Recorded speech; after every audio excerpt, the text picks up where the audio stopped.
Okay, here's your query for the day. Go ahead. Try to explain the Trans-Pacific Partnership in less than 15 seconds.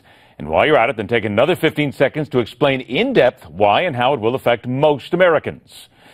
Hold it. Before you do that, here's your easy first lesson with Miranda Kahn. Go for it, Miranda. I'll do my best, Ed. First, this is a deal that crosses party lines. Let's begin with the supporters. We reached agreement on a new trade deal that promotes American values and protects American workers. I wanted to get the best possible deal for American workers, and that is what we've done. It is supposed to break trade barriers and, as you heard from the president, benefit us. So if it is, why is it being criticized by everyone from Donald Trump to Bernie Sanders? This trade agreement, Chuck, was written by corporate America and the pharmaceutical industry and Wall Street. That's what this trade agreement is about. I do not want American workers to competing against people in Vietnam who make 56 cents an hour for a minimum wage. Hillary Clinton, who used to support the Trans-Pacific deal, has now joined Bernie and Trump, coming out against it, a move that may help her win over some American unions. Though if Clinton wins the nomination, she could always change her position once again. For more, we head back to Ed Berliner and the Hardline.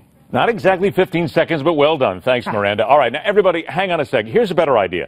If we're going to ask you all about the TPP, and we still try to ask everybody in America what it is, why you should be concerned, why you should even care, then let's let the experts point out why the president's latest and greatest is unfair to both workers and consumers.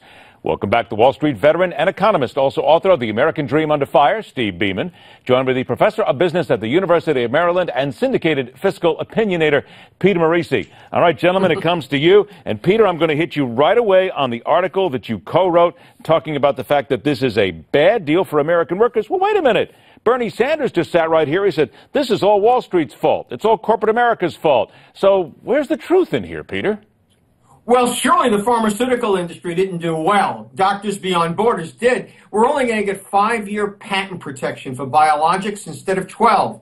What that means is Americans are going to pay higher prices for drugs because American pharmaceutical companies will have to get all their R&D back in the first 5 years. Watch those prices soar and your taxes rise to pay for Medicare. If corporate America wrote that, then golly, you know, they were speaking French. So is it just a matter of point here, Peter, that Bernie Sanders and the others who are against this flat out wrong? They don't know what's in it. They don't know all the details in this. They're just shooting off at the lip right now, and they're just trying to make some policy and trying to get themselves some hot air. How am I doing so far? You're doing pretty well. You got to remember, I earned my tenure. I became a full professor on the back of articles written about free trade agreements. Some of them are good, some of them are not. But for some people, trade is never good, and they have a knee-jerk response. I mean, Bernie Sanders came out quicker against the free trade agreement than you can imagine. Why? He didn't bother to read it, likely. Now, Bernie Sanders is just one of those guys like the labor people that's against everything. Luddites that want to build walls around America.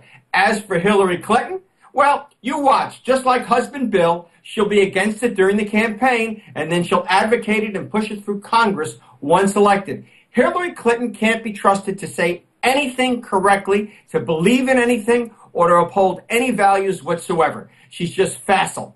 Steve, if we're going to then get to the bottom of this, a little bit of what I just said here to Peter as well. In the Washington Post and the editorial board, here's the words. There is no way that Ms. Clinton can oppose the 12-nation deal on its merits. In part, that's because she doesn't know all the details, as she acknowledged. The American people, the workers, the consumers, Steve, we are being lied to, yes? I don't think, here's the bottom line on this, and I think Peter brings this up. Trade deals generally, when you lower tariffs and lower trade barriers, are going to offend somebody. Is this totally a pro-America first partnership? The answer is no. I think it's interesting to note China's not involved in it because China doesn't want to have these kind of no tariff deals. So they've got the same type of issues. But we need to have trade around the globe. Not that this is the best that you could have. I don't think it is by a long shot. But free trade is better than tariff-driven restrictive trade. All right, explain that just a little bit then, Steve, when you say free trade is better. In a couple of seconds here, let's try to make some sense of this. Say this to the American worker and the consumer then in simple words. What then would need to be done or created here that would be good for America?